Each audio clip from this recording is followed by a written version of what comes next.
number 16. Allow me to read a few texts which will predicate the thought that we'll be sharing today from. From this number 1, now Sarai, Abraham's wife, had borne no children, and she had an Egyptian maidservant whose name was Hagar. So Sarai said to Abraham, see now, the Lord has restrained me from bearing children. Please go into my maid. Perhaps I shall obtain children by her. And Abraham heeded the voice of Sarai.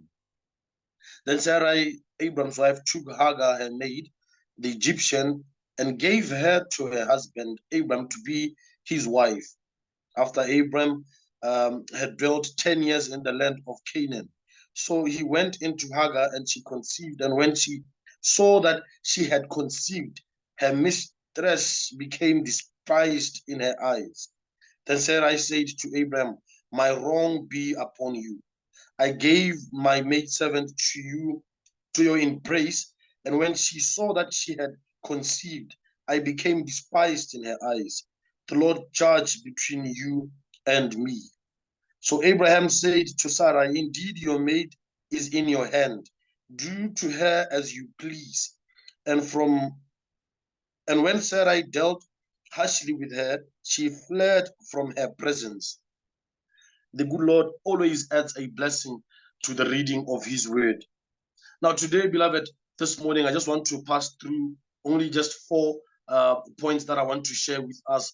Then I believe I would have said enough for our sharing this morning.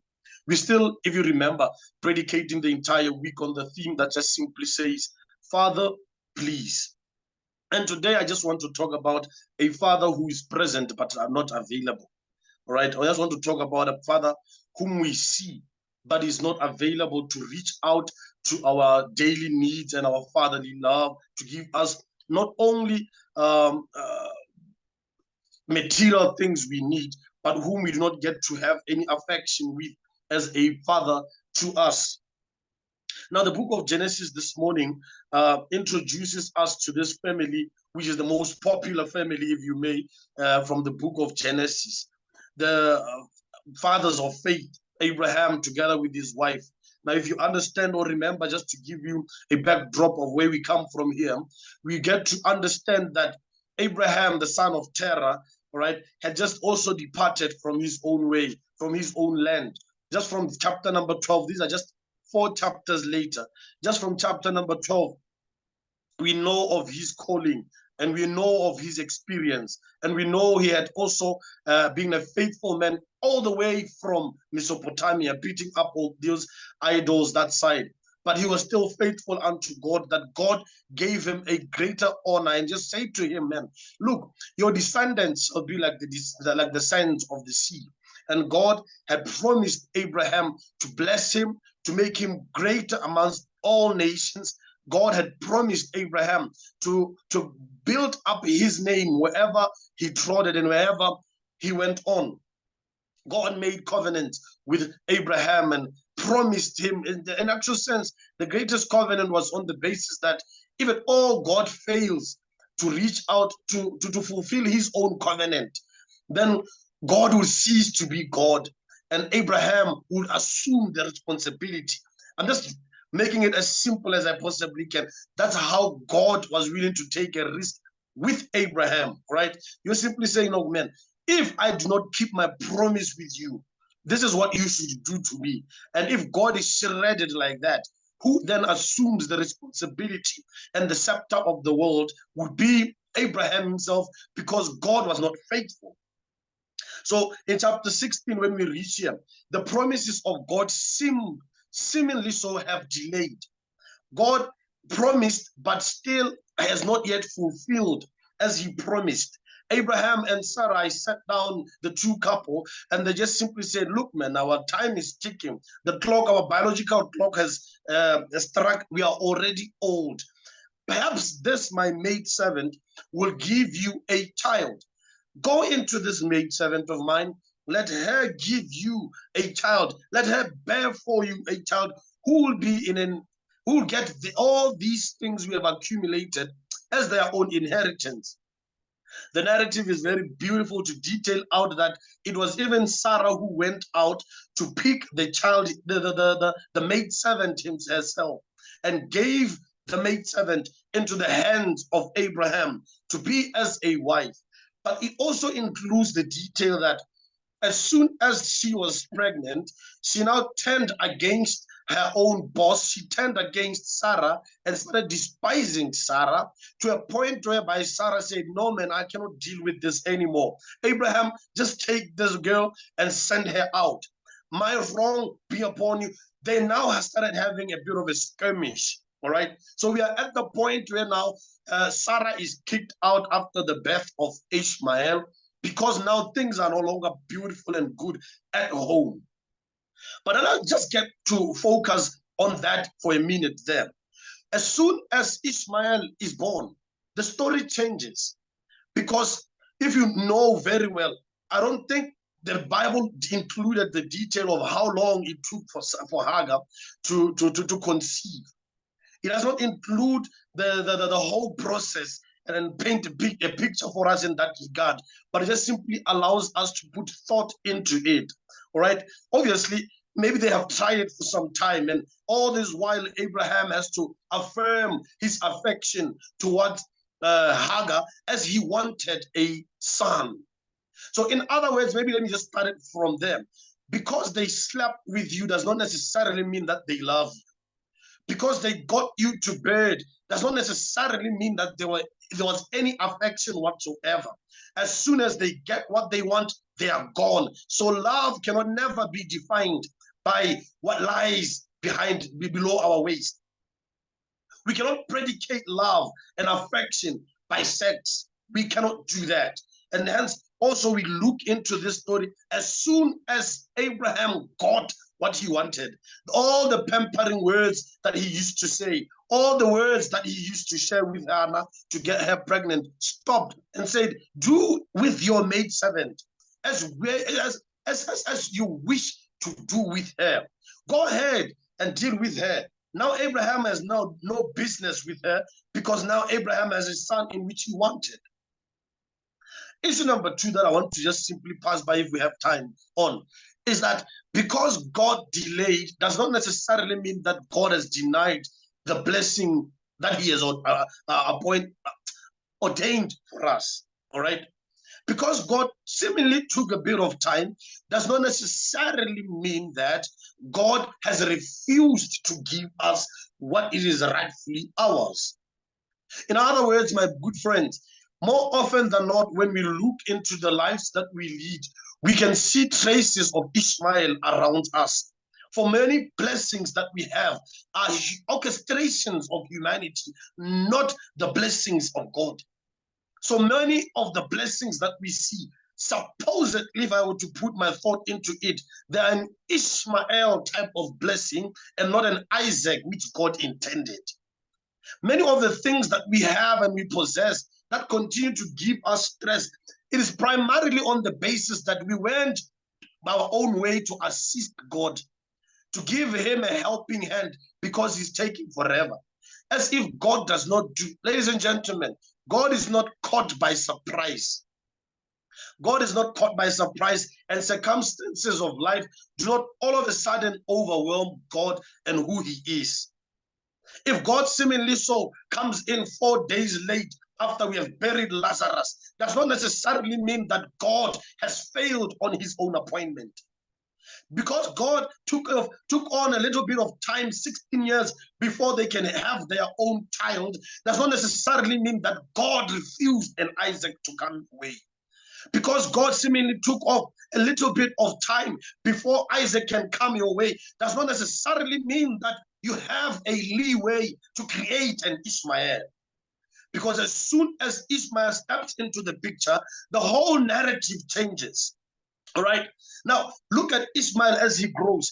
Ishmael grows to become a young lad with his own father, gets circumcised with his own father, shares a bit of experience with his own father, looks around and sees what the father has done. And he understands that he is the next to take on the charge of this family. He is the oldest son to take after now. After Isaac, after Abraham moves along in life and rests with the forefathers, he knows he's supposed to step into the picture. But now the blessing of Isaac is only a blessing to the chronology, of the descendants of Abraham, not to Ishmael. In other words, Isaac was a blessing to Abraham, but the beginning of a lifelong struggle for Ishmael. I grew up with siblings at home. As soon as these young ones are given birth to, I know you know it like me. The younger lads always tend to take all the love, all the affection from our parents. So as soon as they step into the picture, you cease to be that important. If you are the first, you take blame for every childish thing that your brothers have. If you are the middle child, you almost become non-existent. Nobody sees you. The responsibility is with the firstborn, and the lastborn takes all the love. With you, nobody almost sees that you are present, all right? So when Isaac is born, the story for Ishmael changes. There's no longer that affection that comes into play. There's no longer that love that he used to have. There's no longer that fatherly walk that they used to have. Because for starters, Ishmael, you are but a product of human lust and orchestrations of humanity. You are not the blessing. And hence, in the presence of Abraham, Ishmael suffered a great deal. Ishmael got to suffer the most in the presence of his own father, being Abraham. Amen. The story continues to let us know that as soon as the Hagar got pregnant, started despising the woman whom she was whom gave his own husband. Now one may begin to say, but what happened there? No, in antiquity, that was just but a law, right? A norm. If a woman could not give birth, they generally would give somebody. They'll generally give somebody or a woman, right, a maid servant like that, so that they may give birth for them. So it was just a normal practice. Otherwise, you're going to get to a point of just simply saying, but Abraham, you didn't refuse when you were given a second wife. I wonder how they did it in time past, because looking at all those polygamous families that existed in the Bible, hey, all these men were struggling. I mean, even if you wanted to defend it the way you want to, all the men in the Bible who were polygamous, they struggled. And I'm not shocked we are struggling with girlfriends right now, not even wives. I wonder how they did it with more than one wife. Already these girls are demanding. Anyway, that's a story for another day. Let me just simply give you these 4 points because my time is running out. Number one, in this chapter, we just get to learn that history tends to repeat itself even in our modern day. The same experience that we see from Abraham and Hagar, inclusive of Sarai, we still get to see it today, where people sell their virtue in hopes that maybe by doing so, they will become somebodies in life. Hagar's aspirations was also to ascend up there and become the first wife, since she also got to have a child. So bringing to the table a child who also take on the inheritance and hopefully going against the blessings and appointments of God would make her ascend up there. Ladies and gentlemen, it's not always that what we bring forth will always give us what we rightfully so deserve. All right? So history tends to repeat itself in that we find ourselves marred. We find ourselves marred by creating certain blessings to stand in the timeline of God. Number two, I just want to simply say, absent fathers cause us, all right, to think that basic necessities of life are a kill. What do you mean? I mean that a father should provide at home. Uniforms, school fees, all these are basic necessities. They are not royal provisions, all right? Every child who has a father, they expect a father to step in when they are bullied. The father becomes a hero. The father becomes the one who holds their hand. But now, because they are deprived of basic necessities, we then get to find somebody to replace or stand in where we have fallen short, to a point whereby we cry for other people's hands simply because we have been denied our own love from home. So basic necessities look like they are too valuable. No, man, it's just the right. But we have turned the course of life simply because of our deprivations at home. Number 3, which I want to give, is that more often than not, what I pick from the story is that we are incarcerated in past pain. We are incarcerated. Ishmael, like me, you have been bearing in your own heart, in your own shoulders, you've been lifting this yoke of hurt and pain because of an absent present father, whose presence was as good as absent. All right, you have been bearing this pain of negligence from your own father. You've been bearing this pain of resentment. You've been bearing this pain of anger because of what has happened in time past. Maybe this morning is about time you let it go for a minute there and let your heart pump better today. Maybe it is high time you tried a different formula, because what you have been doing has only gotten you to have so many illnesses, and some of them are just but psychosomatic illnesses.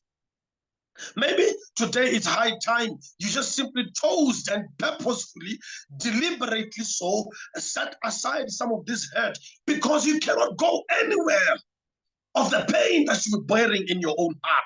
You have put yourself in prison because of what you have experienced in time past. Let it go today, all right? Put it off aside. Let us have a different Monday, which is not a blue Monday, because our burdens in our hearts are lifted up, all right?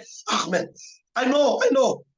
Some of these problems are particularly important because many of us, we never get to look up. Like one pastor once said, we never get to look up until we are flat on our back. And perhaps, Lord, keep these problems coming our way to hit us up, to smack us so hard that the only place we can look at is up.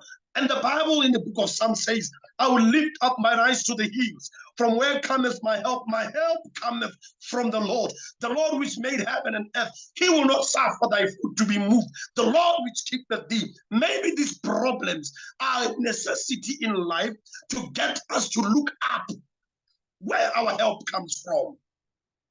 Maybe these problems are also important to weigh us down till a point where we fall our knees. Then we begin to realize that no, man, we are taller in our knees than when we are standing. Maybe these problems are important enough so that by the time we get to realize that, hey, we are burdened, then we begin to realize that nothing in our hands we bring simply to the cross we should clean. Issue number 4, which is my departure point. I'm out of time.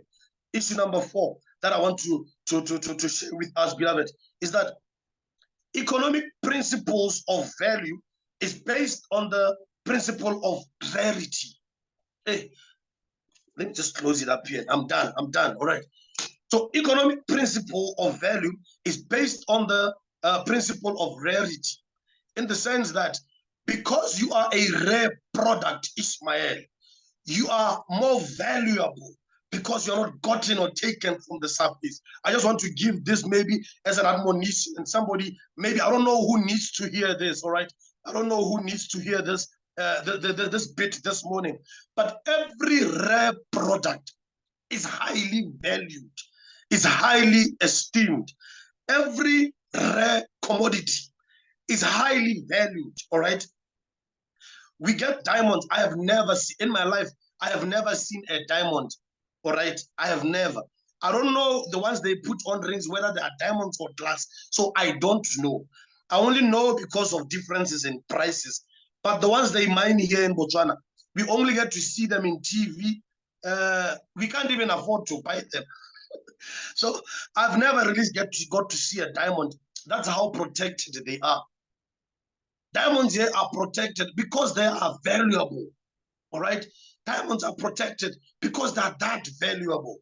Even those who have gold deal with gold. They know the value of gold because of its rarity. And in every one of us, beloved, in every one of us this morning, we have something that is rare, something that is specific to us, something that sets us apart from everyone else. Ishmael, don't beat yourself up too much. But because your name also was even given by God, you're not a product of chance in God's face. You were seen even before you were formed in your mother's womb. Didn't you read the book of Jeremiah? Even before they had a thought of you, God had prepared a place for you. And the Bible says that I have plans for you, plans to prosper you, plans to grow you, plans to make you great. I just want to let you know this morning that Ishmael, no matter how much you think that every problem that you have come across in life is the result of you not being that valuable, you are valuable. You are a product that is rare. And we will never get to enjoy who you are simply because you have beat yourself up and incarcerated yourself. We will never get to enjoy who you are simply because you're trying to mimic somebody else's life while we are now deprived of who you are. And absent fathers cause us to hurt the most. I pray in a very special way, my brothers and sisters, this morning, that the Lord may help us, may keep us, the Lord may cause his face to shine upon us. And I pray that God just give us clarity of thought. Just give us peace in our hearts. I don't know who needs to hear this, but the Lord is intending on raising us up higher than we ever envisioned or thought. I don't know how I can get to reach you all, but I can't. I don't even know where you are. You are privileged to be seeing my face on the screen. I don't even know where you sit or which families you come from. I don't even know if I have Botswana here. I don't know. What I know is that we have a God, ladies and gentlemen, whose intention every day is to reach us out, is to reach us wherever it is that hurt the most. We have a God whose intention is to get us from whatever quagmire or conundrum of sin we find ourselves in. We have a God whose intention is to risk it all for you. So I'm pretty much excited, ladies and gentlemen, that we met today, this morning. And I beseech thee, there is a God who sticks and who is forever present in the presence of absent fathers. God bless you all. Till we meet again tomorrow. Amen. Wow, wow, wow, my pastor. May God bless you for your great